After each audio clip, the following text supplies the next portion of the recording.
My next interview with Justin Kurtz was really interesting for me because it was so different to the mindset that most of us have when we are struggling to get through difficult and challenging times.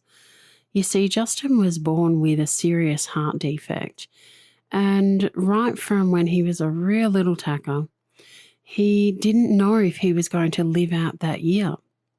And so he grew up thinking that he was lucky to be alive, which he was, and that he may not see it to the end of the next year.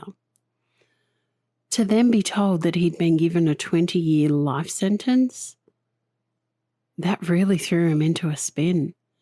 He wasn't enjoying his quality of life. And his first thought was, no, why would I want that? Now, for most of us listeners, we will struggle to fathom what that is like. We are used to perhaps struggling to survive rather than having grown up understanding that we might not. And in fact, every day that we get is a bonus. And so therefore, the way that that then becomes a very different mindset to live by, almost a play hard, party hard, because I could be dead tomorrow approach. And so to be given that 20-year time span expectancy, wow. Justin will recount what that was like for him, that moment in his WhyMe moment. A little bit different to perhaps what some of us are used to, and yet so much more of this discussion many of you will really relate to. There are so many common elements for chronic illness and what Justin describes throughout. I'll leave you now to enjoy.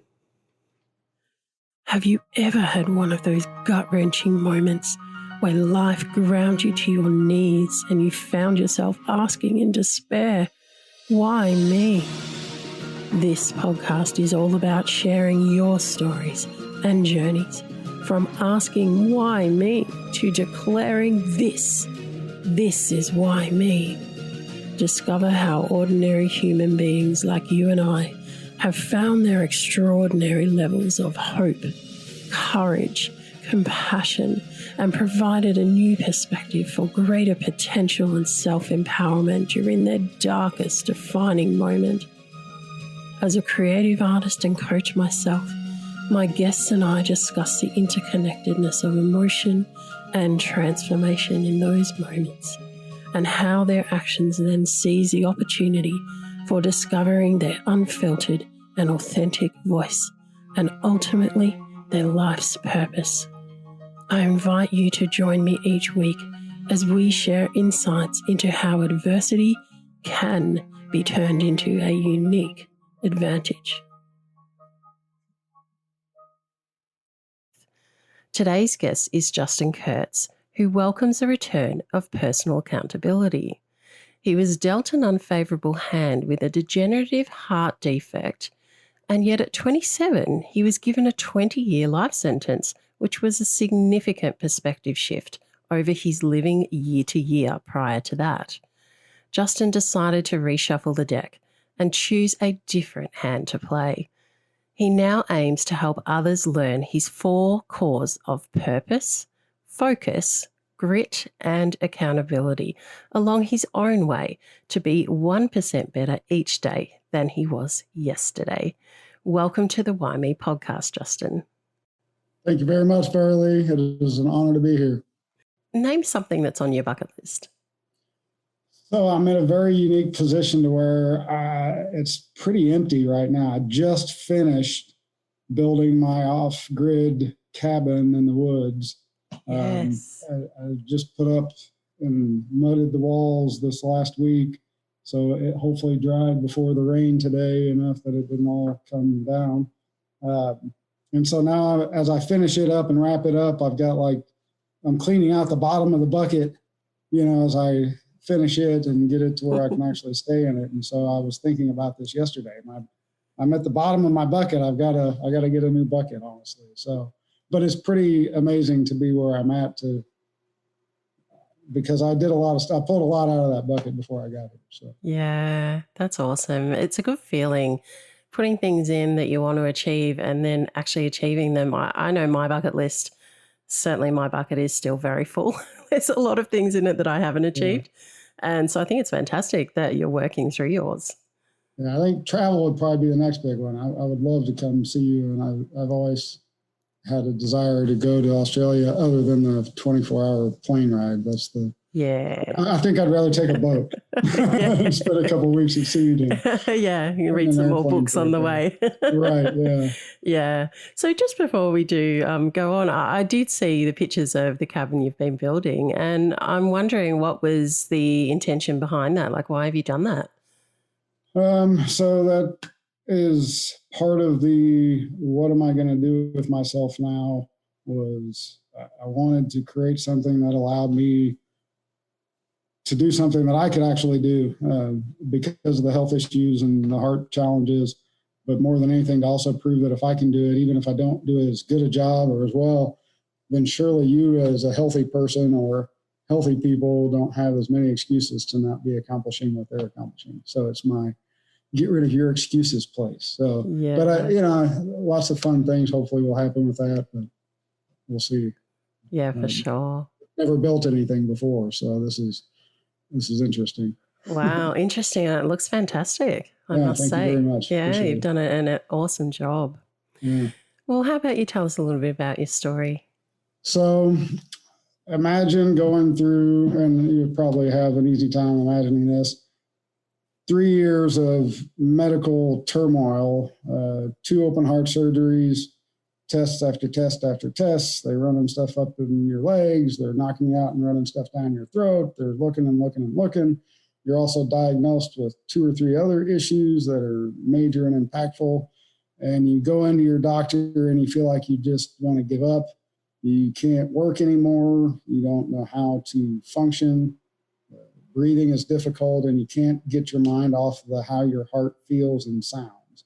And you have this new mechanical valve that keeps you up all night, and you're never sleeping. You haven't slept a solid 8 hours in 3 years. You go into the doctor and he says, I expect to see you for another 20 years. Why would I want to keep doing this for 20 years? I'm miserable. I've never felt worse. I'm quitting my job. I don't have the ability to function. I'm on all these pills. You guys, got me coming and going. I'm arguing with 3 different doctors, and I'm never out of the hospital for more than 10 days at a time for some sort of appointment of some kind. And you're telling me I got to have 20 years of this? That was not something I was looking forward to hearing, because my cardiologist up to that point had always said, we hope to see you again next year, because there wasn't many people like me, and technology being what it is, we now have people that are much even older than I. Thanks to the internet, I've met a few around the world, and wow, I didn't expect to have to juggle all this. And I wanted to live fast and die young and make a beautiful corpse.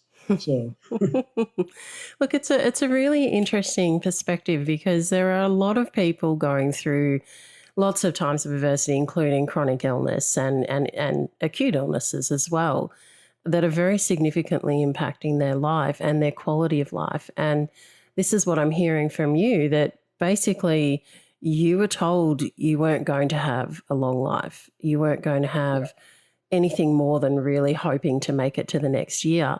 And so when you're told, okay, this, you should be able to continue for another 20 years, wow, now you've got to consider, well, is this a quality of life that I am dealt with? Is this all there is?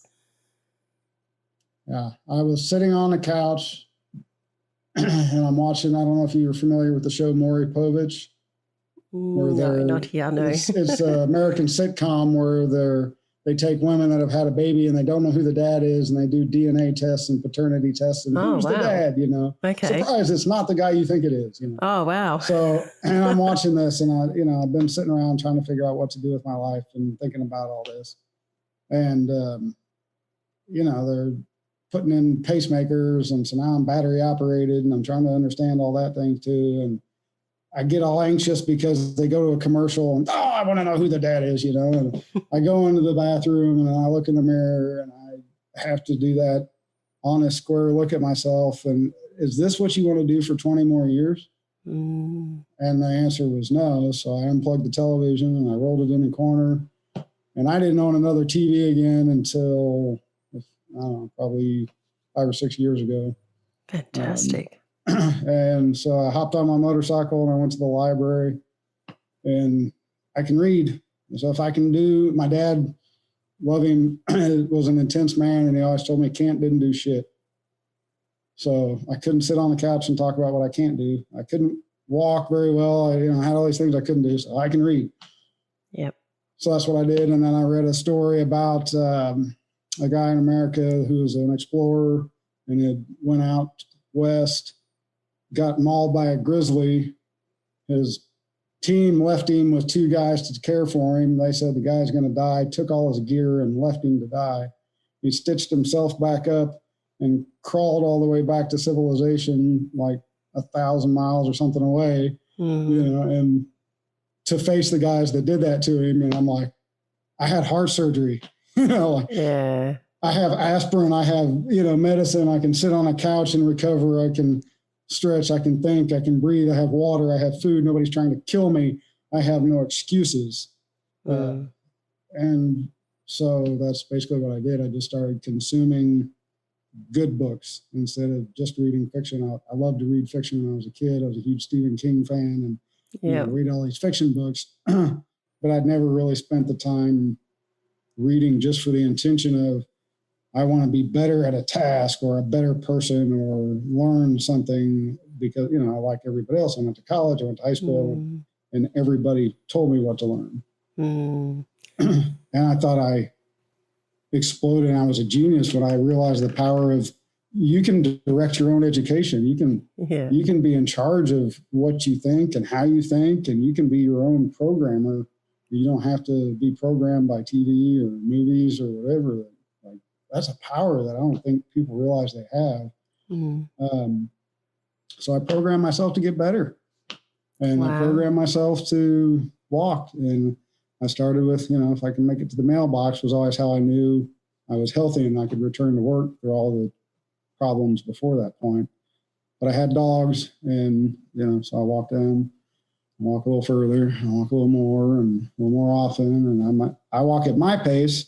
They don't walk at their pace. They have to walk at my pace, whatever. But I just wander in the woods. There was a lot of public land. And I'd just go and wander in the woods and try to figure out what could somebody in my situation do to actually take care of their life and provide for themselves, but not kill themselves in the process. The whole idea of getting to the cabin was, if I can create a lifestyle where I'm living with my food and my resources and, much more almost primitive, which seems a lot harder in a lot of ways, but is actually a lot more, I'm much more flexible than I've been. I have more energy than I have. I'm in chronic heart failure. They tell me when I go in, my heart looks like shit, but I look great. I'm stronger. I've been packing steel I-beams around, like feeling like a Superman. But I also, every night, feel like I'm going to die, and, I have to deal with that too. So. Yes, it's the joys of chronic illness, isn't it? You take the good with the good and you create as much good as you can, which is what you're saying that, you've worked out how to do. You've dedicated the time to learn more about yourself, learn more about how you can improve your situation, how you can look to improve your quality of life. You've gone about making some changes at your own pace, which is a really important part of this. A lot of people, when they get to these moments, they try and model themselves on someone else that's done it, but that's okay to model yourself on it, but not to do exactly what they've done, because what they've done worked for them because it was them. Each of us has our own pace. We have our own style and needs and wants and desires. And so it's really important to work that out like you did first, to then work out where it is you need to go and then how to get there. And I love the way you're explaining, about just getting to the post box to start off with, because that's the way that we improve. And this is, I'm assuming, we're the 1% better came from, Yeah. because you're just working on those little increments to gradually get to an end goal? That's part of it. I was also a member of 1% Motorcycle Club. So when I was going through all my surgeries, I was actually prospecting for a motorcycle club and doing a lot of other intense things with my life in the process. So um, I took some of that as well to kind of throw in who and where I come from. But really, it's all about that. It's because when you get out of the hospital, you know, when you wake up from surgery, you know, the first step is we got to get you breathing on your own. That's 1% improvement. And then it's, you know, get you to get up and go to the bathroom on your own and get the catheters out or whatever. And then it's, can you walk down the hallway? And then, you know, so it's all these, like you say, increments. And so, yeah, let's turn that into how do we design a life? So when I had 20 years, I'd been a project planner, and I said, okay, so 20 years, where do I want to be? So I'm 12 years in. I'm pretty much everywhere I wanted to be. There's a couple areas that I don't know what to do about. Why me about those things? It's a whole nother podcast we could go into. But, you know, for the average person, at least in America, the average lifespan is 85. So if you're 40, you have your entire life plus 5 years in front of you with the knowledge you have and the ability to decide where you really want to be for the most part. Obviously, there's things in the world that affect us, but I just started with like a SWOT analysis. What are my strengths? What are my weaknesses? What opportunities are there? What are the threats? You know, how do I then create something sustainable for me? And again, been on a lot of journeys. I went to Costa Rica trying to build a sustainable community for people to have a beautiful place to die. Funny enough, the guy that was financing his wife got sick, so he pulled the funding. Okay. Doesn't make sense, but anyway, so there I was in Costa Rica and, you know, wandering in the forest and in the jungles trying to figure out how to even, you know what to do with myself. But I'd gotten to that place as well because I'd imagined every day a beautiful place of peace that I was going to get to travel to and, you know, find another part of myself. So it's been an amazing transformation, but it's also been terrifyingly painful and a lot of struggle as well. So, but a lot of fun as well. Yeah. So before we continue talking about, you know, where you're heading and how you help people, I'd like to bring it back a little bit to your condition. And what is it, the condition that you have with your heart? So it's called a transposition of the great arteries. So basically you have two pumps in your heart, and a pulmonary and an aorta. Mine are switched. So the blood flow works in a loop. So instead of going from the heart to the lungs to the heart to the body, mine just goes heart to body, heart to body, heart to body, and then heart to lung, heart to lung, heart to lung. There was no intermixing of oxygen into my bloodstream. So what they did was they went in and they put in a baffle. I had to wait. That was when it started. They told my mom after I'd been in ICU and helicoptered around and all that when I was a newborn, take him home. If he lives a year, his heart will be big enough that we can do surgery. So that started the whole give us a year cycle and we'll see how you're doing. Anyway, so now they can actually cut the muscles and transpose them and put them where they're supposed to be. But mine was a piece of plastic basically. And then that caused a tear in one of the arteries or not arteries, one of the valves. And so it leaked. But because I had like 4 different defects, I was leaking oxygenated blood anyway. So that kept me alive. But then when they tried to repair that leak, it worked out really good for about a year. That's when I was doing a lot of my motorcycle riding and, you know, packing wheelbarrows of concrete and feeling pretty good about myself. And I went in for a checkup. I went in for a checkup and he said, "You're about to die. We need to schedule you for surgery like soon. Your heart's like 4 times its normal size." So they had tried to do that and that didn't work. So then they put in a mechanical valve. And then in between all those, I'd had just a lot of arrhythmia problems. And so they rewired the electronics in my heart. And that was like an 8-hour operation through my leg. And my leg's never been the same. And then, so they had to put in the pacemaker after that. And then it was like 6 months of balance and how do we get your pacemaker adjusted to how active you actually are, and yeah, that calibration, or whatever. Yeah. So wow. Yeah. So that's quite a journey, and something that you've been experiencing basically since you were born, or in utero. But yeah, it's interesting. For me, my adversities, like I was born with certain diseases as well. However, a lot of these weren't diagnosed until I was in my 40s or late 30s. And so for me, it was a different thing, but I was going through that struggling to breathe for different reasons because of my respiratory conditions, and all of mine are from an underlying blood disorder, and that wasn't diagnosed until my late 30s. And so with a heart condition and with those oxygenation issues, I get that because I was living in a desaturated state for a long time. And as I soon can't as imagine having to deal with that and not knowing that. I just want to hug you. That's ought to be awful, not knowing why. At least I knew why and I could understand. Yeah. Well, I think that from an early age, they just put it down to being an asthmatic. And we had a little talk just before we officially started recording. And you mentioned that your brother, or was it your brother-in-law? Your brother has an asthmatic. Yeah. And that you'd listened to the trailer for this podcast and didn't realize how bad it could get. And so I was always told I had asthma, and I accepted that. And yet there were, excuse me, and yet there were all these other things that seemed to be going on as well. And I self-diagnosed vocal cord dysfunction about 5 or 8 years before I actually got a diagnosis, because at the time when I pushed and pushed and pushed and said to them, look, there's got to be something else going on here. And so they tested me for what they knew to do at that point in time and said, no, you don't have it. And as it turns out, I did have it, and I had a very severe case of it. I have a very severe case of it. However, I have a different type of vocal cord dysfunction that doesn't show up on those sorts of tests.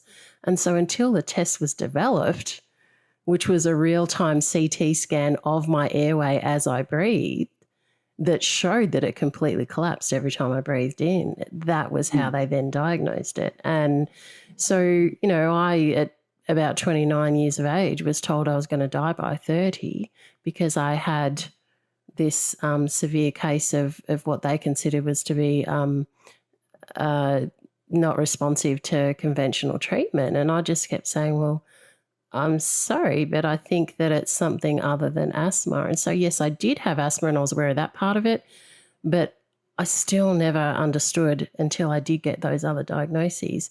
That explained everything I'd been through in my life, all the, watching other kids who had asthma too still be able to do heaps more than what I could. They still, didn't have to take anywhere near as long to catch their breath and didn't have all these other associated issues. So, yeah, it's interesting because you did know, and so you have had this level of acceptance all the way through that you are very aware of your morbidity.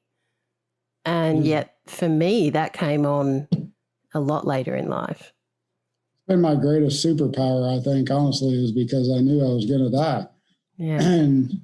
But trying to have that conversation as a child and get people to realize, until you've really, truly faced your own morbidity and you've had a doctor or a near-death experience of some kind that really awakens you to that, you don't understand life as well. And so it's been a blessing, but and a curse, because it's like having a race car with a 40-mile-an-hour rev limiter. I've been always very aggressive and, coordinated and sports-oriented kind of kid, but I could never play because, I couldn't run here to first base to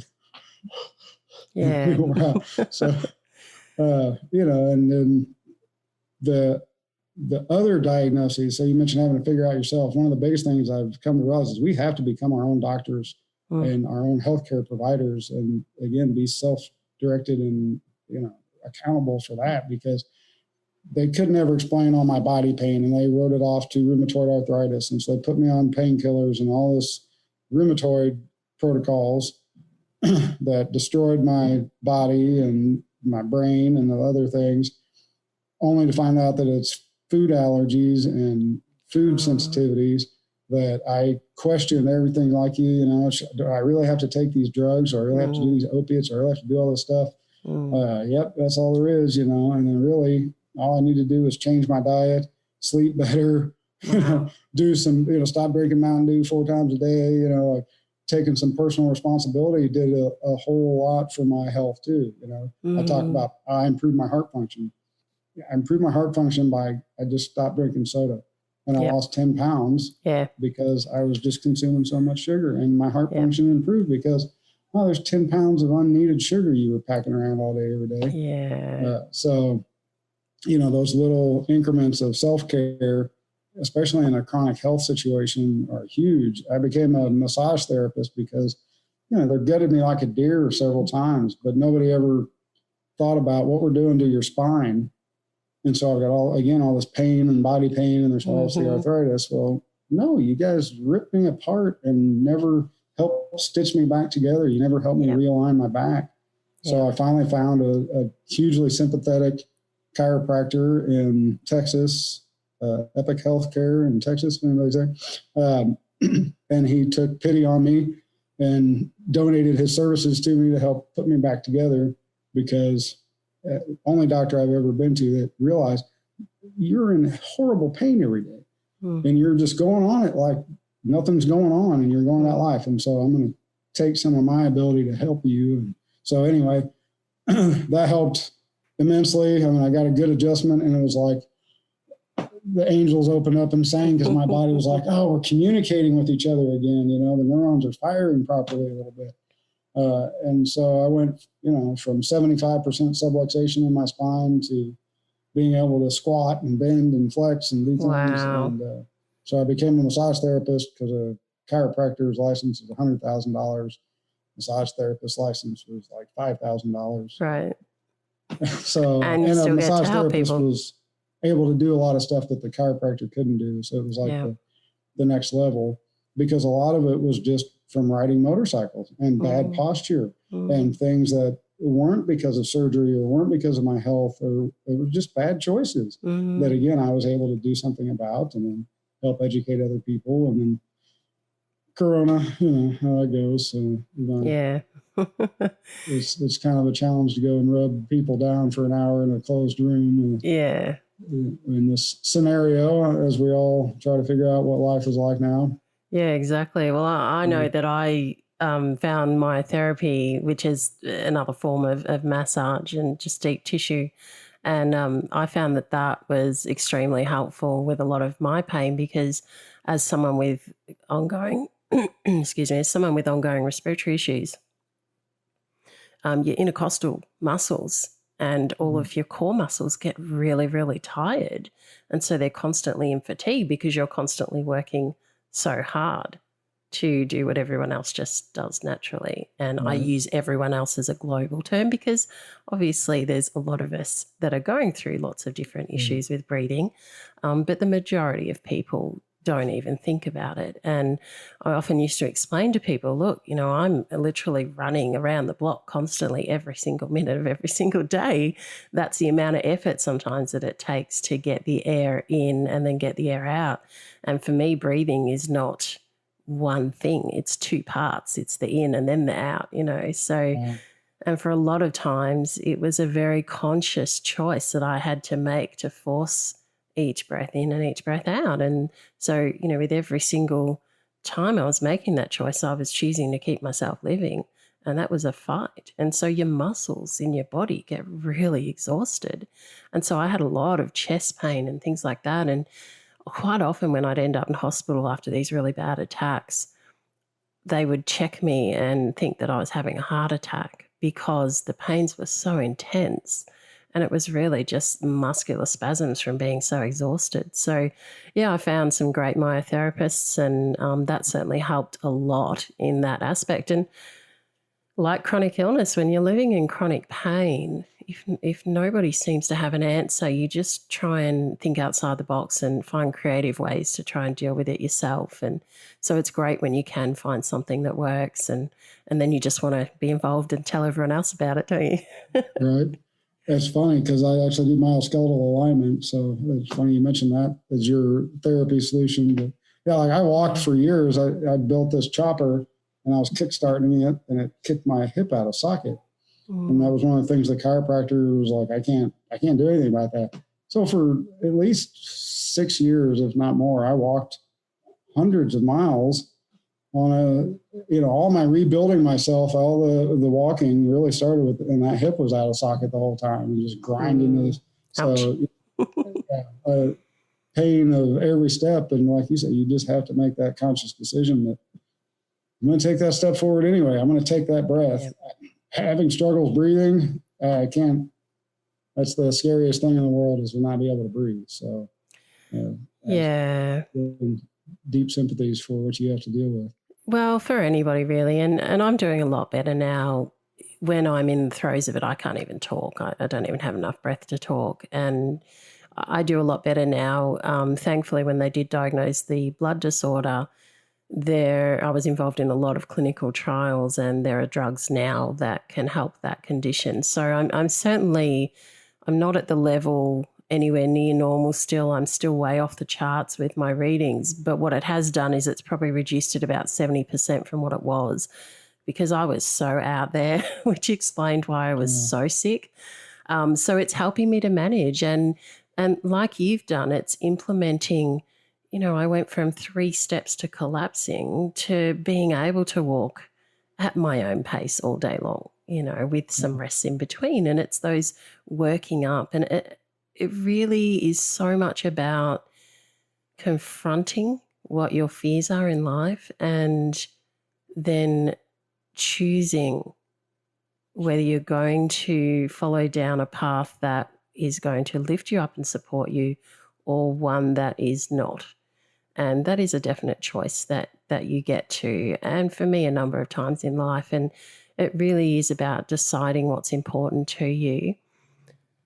I don't know if you run into the same challenge or comparison, but like I'm at a point now where I'm healthier than most people my age because of their life choices as adults, obesity and diabetes and, cardiac problems. Men my age are now at risk for heart attacks and all the things that I've had to deal with my whole life. So I now have a nice competitive advantage over everybody else. Hey, I'm already prepared to do this, and I'm just as healthy almost now as healthy people. So yeah, so you spent your formative years getting used to what people are now coming into at the other end of their life, and yet their damage is essentially done. So now they have to deal with the consequences, whereas you learnt those lessons early and now moving forward. Yeah, I am at a point myself where, I obviously passed my 30th birthday. I'm now in my 46th year, and I had a lot of associated comorbidities that occurred because of the illness and because of the medications that I was on to treat the illness. And so my biggest issue, aside from all of the illnesses, was the super morbidly obese state that I'd ended up in from the medication, from the issues that then resulted with food, and I have food intolerances as well, and basically the inactivity that I was unable to do. And so for me, it was this whole new world of, well, now I have to deal with being obese as well. Like, what else am I going to have to deal with? And so it's been a long road back. And the thing that it's taught me is, although it's taken me 6 years, I've lost 70-something kilos now. It's worth it. Every single step along the way is worth it.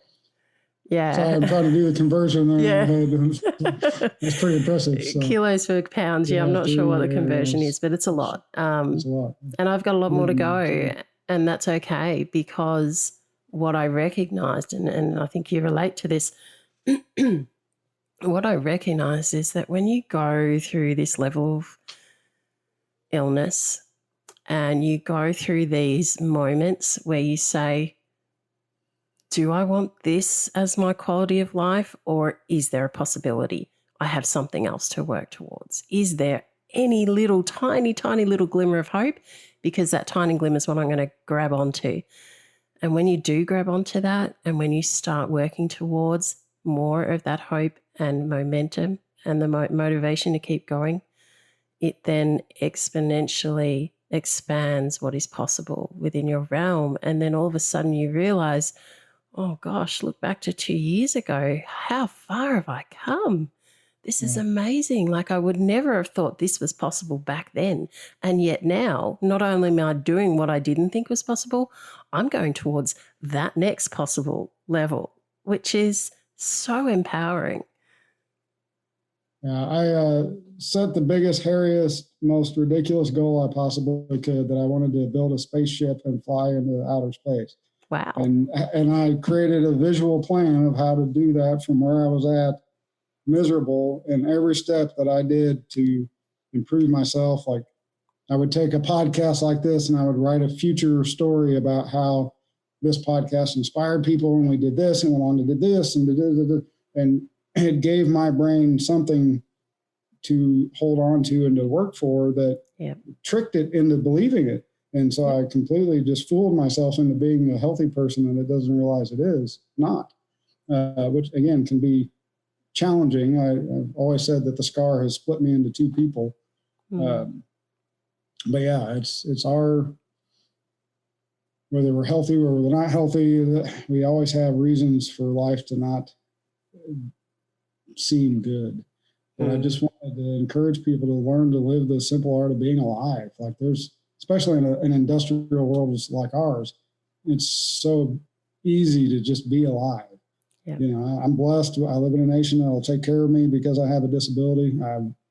That's the other thing in the bucket list, is to build a business that takes care of me, where I don't have to, again, kill myself to do it, but also, you know, pays the bills. So, but even without that, I would have still had to have done all the same stuff I did. And I still worked within that. Just, life became my job. And I think we can really simplify our lives a lot more and do things a lot more. That's why I really wanted to build kind of a pseudo-natural building to show just how, you know, we can have things that aren't what we think of as a house. Doesn't have to be a house. Because for me, as an unhealthy person, I don't think about a house the same way as other people, because it's all just work. Yeah. You know? I do. And so I want to design my house to where it's not so much work to walk around it, you know, and to get to the things that I need. So that really was a part of this, the whole, how do I create something that's duplicatable that other people could follow and join in even. And so idea is to use the land and to build kind of a community even of unhealthy people learning how to do healthy things. And I really wanted to build a educational system that utilized open source resources and materials with a purpose. And we're going to feed, clothe, shelter, energize, and sanitize the planet. And then when we're done with that, then we can build space choppers, and I can ramp one off the International Space Station. Fantastic. So that was my goal, so I can travel through time, so I can come back and do all this stuff. Yeah, I love it. And you've started with your cabin. It really started with, if I could get paid to do anything, what would I get paid to do? And then what am I even capable of doing? And so it was, you know, I want to turn this. I read a book, Back to Books. It was, I'm going to forget the guy's name, but the general idea was it was the beginning of the information age, back when they were selling CDs still, before the internet was really the place to go. But it was one of the library books, and he talked about, if you have ever been an alcoholic, or you've been unhealthy, or you're whatever problem you've got, that's your $1 million solution to your financial issues, because all you have to do is stop drinking or stop smoking or get sleep or fix whatever problem you have. And then you have, you know, speaking opportunities, you have, you know, information, sales, all that. And so now the whole world is moving to that, but somehow I'm still behind the 8 ball. I haven't figured that out. That's all right. Technology Making progress. For a cyborg, you'd think that I would get along with technology better, but it moves too fast for somebody that has to walk as slow as I do, I think. So we come back to that at your pace. And I think that it's good to be open about these things and you know, tell people that you're working with, well, I'm working this out too, because really at the end of the day, none of us know everything. We can't all bring everything to the table. So that process of understanding who you are and what you have to offer, and then offering that, it's okay to say, look, I'm still working things out. You know, I'm a real person too. because that's how your clients relate to you as well. It's Vera-Lee from Australia, the founder of the WhyMe Movement and podcast. Well, one idea, one vision, one person. This self-funded podcast and movement has started to take a life of its own, which is exactly where I had planned it would be. To hear the stories of the far-reaching impact across many countries in this world, it humbles me to know that my vision is shared, understood, and positively influencing people to look at the changes they can make for their own adversity and how they can find the strength, the courage to be inspired and feel connected and empowered to use their adversity to their advantage. One of the best ways that you can help support the WhyMe Movement and podcast is to subscribe to the various channels, such as the podcast platform you are listening to this on now and the YouTube channel, which has much bonus content released. By subscribing, you will make sure that you are one of the first to find out who is coming up next, more about our guests, and the interesting questions that I ask them, which do not get released on the podcast platforms, and lots of other good bonus content. I always love reading your comments, and so please feel free to leave them on each of the platforms. The beauty of social media is that you can easily share single episodes or any of that bonus content from YouTube onto your own social media platform with your friends, which helps to bring this positive, inspiring message to far more people, allowing you to be an active participant in the WhyMe movement and vision. On Apple Podcasts, it always makes a big difference if you can leave a rating, review, and subscribe to the show. Let's get back to today's story. Yeah. If anything, I just want to be able to, if I can, you can, and be a professional encourager. Yeah. I try not to sermonize, but my Bible, one of the things it talks about is there's these list of things that you can do. And so, I'm really hyper-focused on what am I supposed to do with these 20 years? Yep. And it says, if you can do none of these things, which I didn't feel like I could do, then you can at least encourage other people. I guess that's all I can do. And that's been really good for me. It gives me an optimism that I wouldn't have had otherwise. I can be a pretty negative person, but, ultimately, any little thing that I do is awesome because I do it with heart failure and I'm doing it while I'm dying. And so I try to use that as the platform to say, if I can do it poorly, even my poorly designed stuff and my failures, I'm at least trying. So why are you hating your life? And why do you hate your job? And why do you hate your relationships? And why do you hate so much about what is so beautiful, which is taking a breath? Mm-hmm. There's a simple beauty in that act sometimes. So there is. It's interesting. It struck me quite strongly then how you use the word, if I can do this while I'm dying. And most people would say, if I can do this while I'm living. And that right there shows how different your life has been compared to most people. And I want to touch back on in that line of thinking something that you said earlier about, at the moment you've been working and doing these things during the day and then nights are a struggle for you. That it's, harder to breathe at night and these different things. More just the nights of the days you're not doing good, right? Metaphorically speaking, not necessarily. But there are, laying down flat makes breathing harder. So, you got to start propping yourself up more and more to sleep. So I tend to sleep in a recliner a lot better than I do in a bed. And back pains and all those kinds of things. But again, I invested in a better mattress and I got 8 hours of sleep for the first time in forever. So fantastic. Again, one of those incremental things.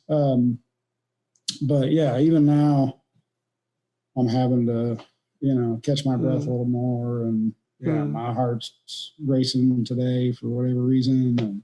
And, one of the biggest issues is like with heart failure, it's not like cancer where they can say, okay, you got cancer and you're going to live for a year and a half because we know that people with this cancer. And so in 18 months, we're going to set you up for hospice and then you're going to be eased and transitioned into your ending.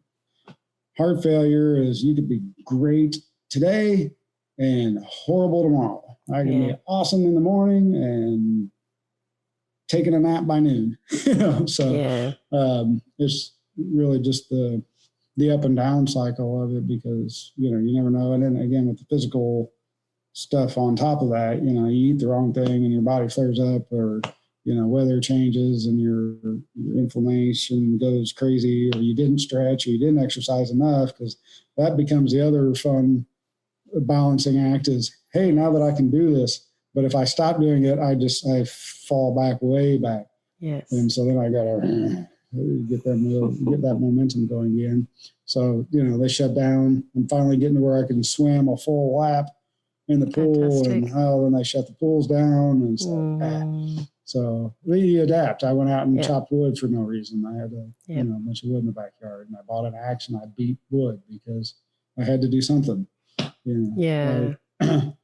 It's, I don't know if anybody's ever been unemployed or on a vacation that got boring or whatever, or had too many days off in a row. Imagine your whole life being that way without a plan of how to fill that space. It gets too much. Again, one of the issues I think of our situation right now for people, I sympathize with them because I understand what it's like to have all this time suddenly and nothing to occupy it. So I can play guitar now, I can play piano, I can play harmonica, and do some other things. Again, none of them very well, but I can do them the way I can do them. So what's your excuse? Yeah, that's it. And it's less really about the end result, and it's more about the effort you're putting in and what you're achieving along the way. And sometimes we will set goals for ourselves that, in all honesty, we probably know we might not achieve those goals. And yet that's not the important part. The important part is going through the process of setting the goal. And as you said, and I hear a lot of terms from the project design here, like the SWOT analysis and, setting a timeline and going through the parts to achieve that goal. It's actually that process, and it's achieving those mini goals along the way. That's what fulfills you, and that's what sustains you working towards that end goal. Even if you're not going to reach every single end goal that you set, it's not so much about that. Go back and encourage anybody on that part would be to celebrate those little milestones that you make. I didn't do a good job of even appreciating myself in those moments, right? So I don't feel recognition. I don't feel like I'm getting anywhere. And so so I would definitely recommend, as people are doing that and finding those things, celebrate. I made it further today than I did yesterday in whatever task that you're doing, and celebrate. I may have practiced horribly, but I practiced, and to recognize your wins, because if you don't, your emotional bank account will just be done. So. Yeah, that's it. And if you lose sight of your why, your reasons why you're doing these things, that the same process will happen. You no longer understand why you're putting the effort into what you're doing along the way. So it's very important to keep reminding yourself of your why, and your why can change. And I'm just thinking again of the 1% better, working on being 1% better. If your day consists of being stuck in a bed all day long, your 1% better, like was literally for me some days, was raising my little finger, because some days I couldn't even do that. And so my 1% on that day might be being able to wiggle my little finger. And then the next day it might be able to move my legs, or it might be able to get out of bed and sit in a chair for a couple of minutes. And so if you're progressing that 1% every day, and you're flexible with how you can set those goals, depending on how you're feeling on each day, but you're always striving towards something that you can add in there, then each of those little somethings is going to help you do a little more something the next day. Yeah, I think we have too much to where ADD is a bad thing, right? Like, we should fill our days with things, especially, again, we don't have to struggle for our daily bread the way we used to do. And so to fill your time with TV, the average American spends 4 hours a day watching TV, and he complains that they don't have time to learn or do. It's it is choices. I didn't make a choice to have heart disease. That's the only choice I didn't get to make, but I got to make every choice about how I dealt with it and how I looked at it. Didn't always make good ones. Absolutely didn't always make good ones. So I hope people, healthy, unhealthy, realize that we just are down to choices. We have free will, and we get to decide, do we want to move forward? Do we want to wiggle the finger that day, or do we want to just give up? And I have a lot of days where I want to give up and I'm not allowed, and I don't, okay, now I've got to do it. So sometimes my why is because there's nothing else to do. And so, but yeah, I definitely encourage people to find a personal purpose. You know, without it, nothing has meaning, right? Why take a shower? Why get dressed? Why get up? If you don't have a reason for wanting to do it. But once you have that, it'll kick you out of bed, and it'll drag you out of bed kicking and screaming. And I've had to deal that because I wrote a book that told myself that I was writing it for my son to never give up. And I was supposed to be dead by now. And so now here I am, and I really want to give up. But I'm also getting to a point, and Marcus Aurelius talks about where, you know, you come to a point where you have to be okay with where you've been. Yes. And you have to be okay with what you have accomplished. So I'm kind of at a weird transition where, yes, I want people to absolutely, as much and as long as you possibly can, push for that 1% a little bit better. But he does discuss that there comes a time in life where your body and your abilities don't match what they used to. And so you shouldn't beat yourself up about what you can't do. Not to say that you cannot do things to improve 1%, but rest on the accomplishments that you've had. Be proud of those things.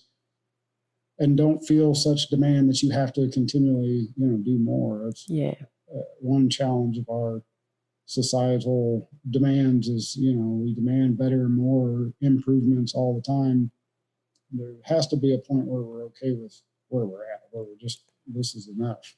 I'm content with this. I'm at peace and I'm at comfort with this. It's not always easy to get to that point. You may have to make some choices. I lived in a pop-up camper for a while to try to find that spot. And so.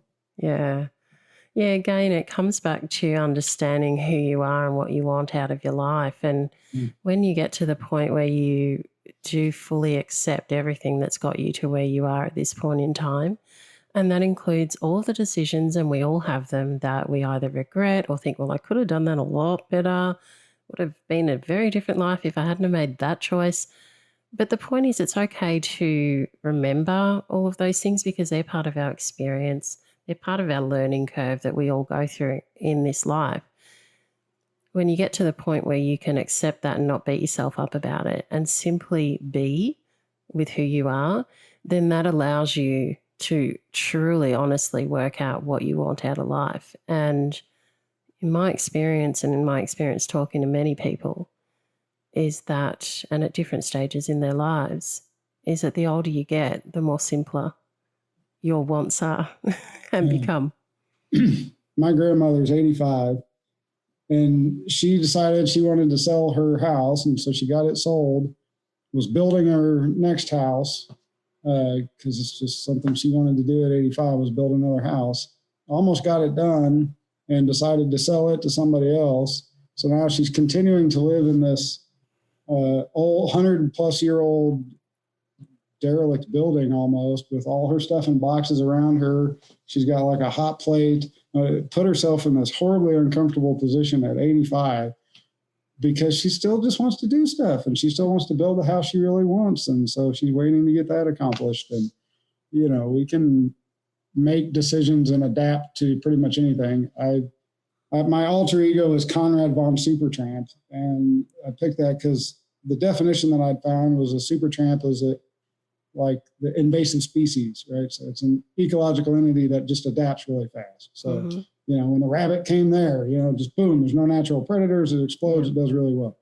So I feel like, in our ever-changing world, have to become adaptive like that. And, you know, I just learned to, how do I adapt? How do I take what's available and use it for my purposes and grow and be stronger because of it? So, like, we have a plant called Chinese privet here, and it grows up against a healthy plant and eventually pushes that plant over and takes over. Okay. So it's going to destroy our forest. It's going to change our ecology. It's not a good thing. But as a resilient human being, we almost have to have that same type of aggressive, I'm going to survive this situation no matter what. Because I don't know a single adult that doesn't have some sort of health challenge anymore. Yeah. And so, making those decisions of, I'm going to lean against somebody stronger until I can, grow up. And I don't want to kill that person when I do that. Yeah. But, lean on strong people like you who struggle to breathe and can't lift a finger literally some days, to, hosting podcasts and designing really amazing digital backgrounds and fun things like that. Yeah. It's a beautiful life when we take a breath and look around and, okay, I got this. Yeah, it absolutely is. And that's the difference with human beings, is that we have that opportunity to be grateful for what we have and also to be empathic to others and compassionate, so that if someone is struggling and they ask for help, we can give that. We can be that person they can lean on, but also to understand that we can't always have everyone leaning on us if we're not able to get support from everyone else. So to have that intellectual capacity and emotional capacity to give and take like that, it's very much like that ebb and flow you were talking about before with the illness. You have your good days, you have your bad days. Well, emotionally, we're the same. We go through the highs and lows.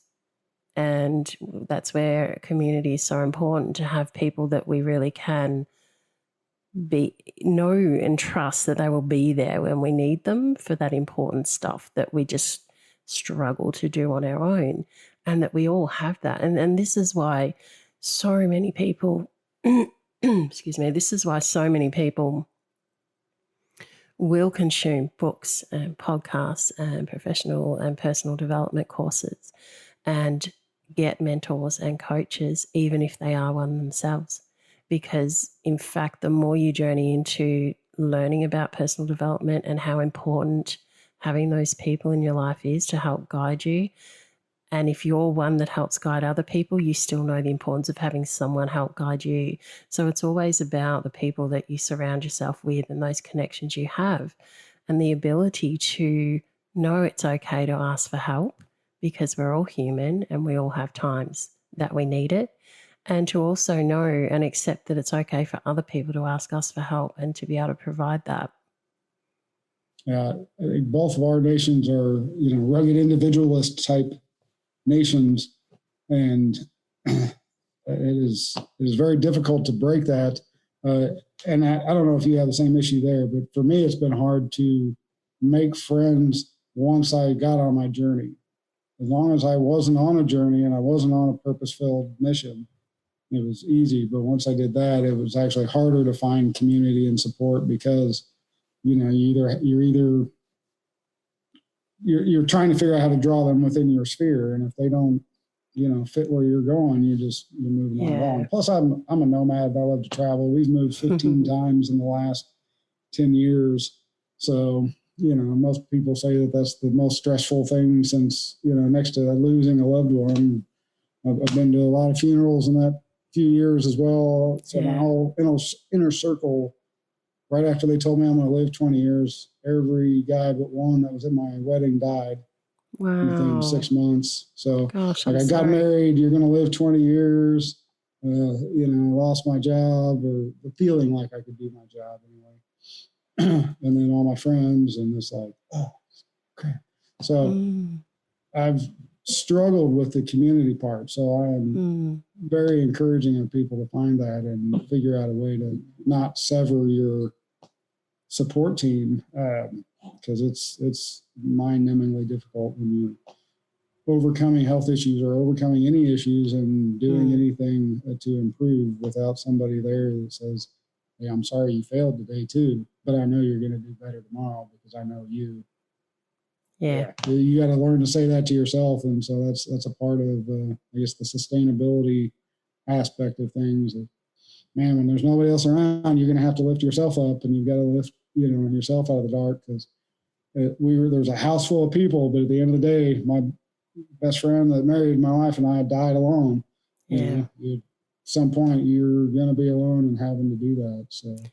Yeah, well, I mean, that taps directly into your focus on the personal accountability, in that when you have gone through these immense health battles, you really are the only person that can do anything at the end to make that choice. And I know for me, like there was one moment when I was put into a coma because I literally already started dying, suffocating. And, at that moment, I was so turned inward, and I knew people were around me. I knew my dad was there tapping my wrist. And this is the moment that I recount in the trailer of this show. My dad's there tapping my wrist to the beat of my heartbeat, or what my heartbeat should be. And that was able to just keep me focused. And I turned so far inward, just focusing on every single breath in and every single breath out, just trying to hang on, hang on, hang on, because medical science at that point in time was struggling to find a way to help me. And so it becomes very apparent that in that process, even when people are around you, you're still on your own trying to get through that. And so that personal accountability, when you've practiced being determined, and when you've practiced understanding and knowing who you are and what you want, that when you're then faced with those sorts of situations and moments, you know what to do, and you do everything that you can. The grit comes in too. I mean, you gotta just bear down and go through it. I ended up doing a lot of outdoors activities alone, which is like one of the stupidest things a healthy person can do, let alone somebody in my position. Nothing like going and camping in the wilds by yourself. But I do that to develop my own grit and develop my ability to be more careful and think things through, and be more attentive to my actions and how I, every step or whatever. I got arrogant recently, and about a year ago, and started hopping from rocks. I'm like, I feel like a kid. I could do this all day. Twisted an ankle and, barely able to make it. I'm like, now I'm in a position I don't even know if I'm going to be able to make it out of here. I'm hoping I don't, suffer. I think I just broke my ankle. So it's, that fast. But I do that again to myself because I know I have to, have that level of grit and determination to get through hard things. Just sometimes to get the laundry done and to get the dishes done and to do the stuff that I have to do as a human being to be normal, and that there will come times where I'm going to have to do it just to get out of bed and get to the shower or, whatever. So, yeah, that's it. I came across a photograph that my son had taken of me, and this was, it's about 6 years ago. I think a little bit over 6 years ago. And it was me at the kitchen bench making sandwiches for something. I don't even remember what. And there I was standing up, one hand leaning on the bench to keep me standing, one hand spreading butter on a sandwich that I was making and attached to my oxygen. And I was like, oh, yeah, I did used to have to do that, Yeah. And these are the things you have a choice. Are you going to let this defeat you, or are you going to do everything that you possibly can to do some of these other experiences in life that you want to participate in? Yeah. And you mentioned, hanging around until technology improves. I'm hanging in there because right now they're working on decellularization where they can take the DNA out of a dead person and you don't have to have the genetic match. And they can use my adult stem cells. Interesting. And, so we're 10, 15 years maybe away. So, whatever situation people are in, there's a great podcast the founder of the X Prize does. I'm not going to be able to remember the name of it, but anyway, he just talks about the future and all these big things that are going on, and that the idea that we're going to probably all live to be at least 120. When I was in California visiting a friend that was dying of cancer a few years back, all the billboards for financial planners said, plan to 110. Healthcare saying, and again, our Bible says we're supposed to live at 120. So, and there's more 100-year-old people all the time. Having that vision, having that plan, and hanging in there for a better quality of life is absolutely possible, especially if the person is under 80. Like you have 40 years, your whole life, if you're 40, at least in front of you for medical science, for technology to continue to progress at such a pace that we already can't believe. Like just between when I had my surgery in 1979 was a miracle that they couldn't do 5 years before. Right. Within 10 years, that's obsolete. They don't even do that anymore. It's old, and so we just keep rolling and keep rolling and keep rolling. We're gonna have long and amazing lives, and I don't want to be looking back going, dang, thought I was sick the whole time, and here I am, and I should have done that then. I'd rather do it poorly than not do it at all. Yeah, that's it. Be an action taker. Slowly get to the top of the mountain and get up there, or have to use an electric wheelchair or something to get up there. Than not see the view. Yeah, that's right. It's better to experience it in some way than not at all. Yeah. And again, I think the future of being able to trick the body to do things is going to be amazing with virtual reality. Your brain doesn't know any different. So they were already working before Christopher Reeves died on technology that helped paraplegics move. And I really feel like if you combine that with virtual reality, we're going to have people being able to do things because their brain's not going to remember that it's sick. It's not going to know that it has a health problem or that it's something wrong, and we're going to redo things. I breathe better like you. I had to learn. I had to take, yoga, whatever. I had to learn how to breathe so that I could manage my heartbeat. Even though it's electrically paced, I still had to learn how to focus on my heartbeat, slow that down.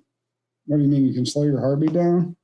Absolutely, you can slow your heartbeat down. Absolutely, you can breathe into your stomach and steady your lungs and still get oxygen. And there's lots of things that we're going to continue to discover that I think are going to make for a wonderful place, as long as there's people like you helping to lead us there and give people like me voices to say, "Hey, you can too." So why not me doing all the fun and exciting things? Why not me going on cruises? And we've been blessed to be able to travel and do some fun things but we make lifestyle choices to be able to afford those things. And there's always that happy give and take. So yeah, there is. And a lot of what you're talking about there, that manifestation, it requires a strong sense of your why.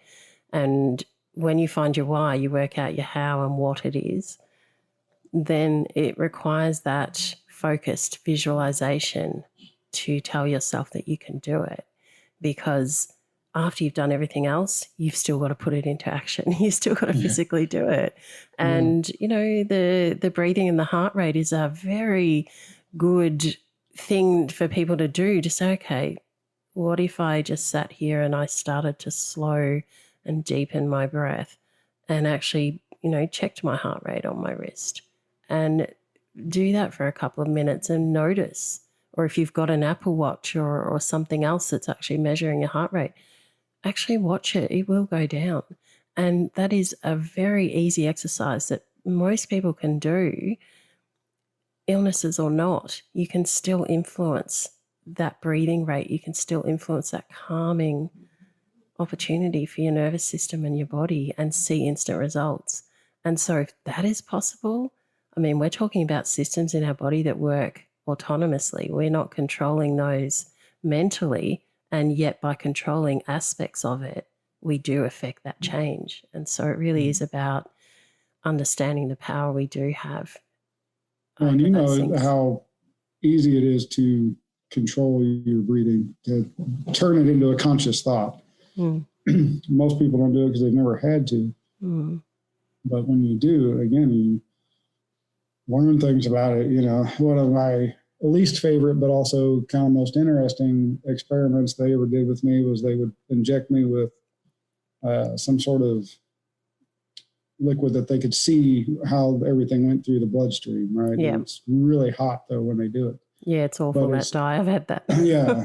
So, it goes and you can feel it run up your veins and go into your heart, and then just warm your whole body, and you can feel it moving through your bloodstream and everything. And it's amazing sensation. It's also, creepy to think about what they're injecting you with. Again, being able to take that time and kind of relate to that. One of the biggest things was getting up, was wiggle my toes and just kind of move my body while I lay here a little bit. And, like you said, I can do it in bed, and then, okay, now I can swing my aching body off the side of the bed and stand and work out all the pain in my feet and figure out how to stand up. And now I keep a lacrosse ball by the side of my bed, so I just wake up and break up all the pain in my feet so I can stand and go about my day. Yeah. That's it. It really does come down to what we decide we want and how we're going to achieve it, no matter what our limitations or adversities are. And just enjoy the experience, whatever it is. Understand that this is life you're living and enjoy it. My buddy Shagdad said, it's going to kill you anyway. You might as well attack it. Yep. For sure. Well, thank you so much for coming on today. And if people It's been an absolute pleasure. If people would like to get in contact with you, how can they do that? Probably Facebook would be the easiest way. Justin C. Kurtz. It's just easiest. Again, I've got a website, which is justinCkurtz.com, but I haven't maintained the contact information platform, whatever. That's one of my areas that needs to improve. But Facebook's making it real easy. Just reach out to me. And I always help people that ask, and I don't ever charge people that just come and say, I need help with this. But if you're looking for something long-term, or you're needing to get away from all the COVID crap, and you want to hang out with me on my property and be socially distant and just be around nature or whatever, I have some programs available, but I'm just here to help people because I got nothing else to do. Well, I think that you have a lot to do, and even just being here on this podcast is fantastic. So many more people will understand a little bit more about how you can overcome things in your life. And like you said, it doesn't really matter who you are in terms of other people looking in. All of our stories are important, and we're all important in this life that we live. And yeah, it's also about connecting through community. And I mean, the three words that I built this movement, the WhyMe Movement and the WhyMe podcast on, was inspire and connect and empower. And they are three very important things in us experiencing life to the most. Well, we've empowered some people today. I believe so. It has been a pleasure. Thank you, Vera. Thank you so much. That was so enjoyable. Thank you so much. You're welcome. It was very painless. Yeah, you're welcome. Well, I think when you've been through things, there's a different level of understanding there. And you touched on that a little bit yourself, that there is almost a level of unspoken understanding there. So you don't need to go through, all that stuff. You don't need to explain what that's like. It's like, yeah, I get it. Yep. Well, another story, more WhyMe moments, and more reasons to feel inspired to change your adversity into your advantage. An integral part of the vision of the WhyMe movement is the ICE acronym, I's for Inspire. When you feel inspired, you are more likely to take action. C is for two things, actually. Connection. You are not alone in this world. There are always people here who want to help you get through your adversity and feel positive about your life and your purpose. It is also for courage. Courage, in my opinion, is feeling the fear and doing it anyway. And there lies the importance of connection. For sometimes we don't feel we have the courage to do things on our own. And yet once we have the emotional support of those people who we trust, it can help us to feel that fear and do it anyway. And lastly, the E is for empower. When we have that connection and the courage and the inspiration to get our clarity of purpose, well, that is when we feel empowered to take the action that we want to do to change some aspect of our lives for the better. If you would like my personal support in this area to help you get through adversity in your life, you can contact me at Vera-Lee Original on social media.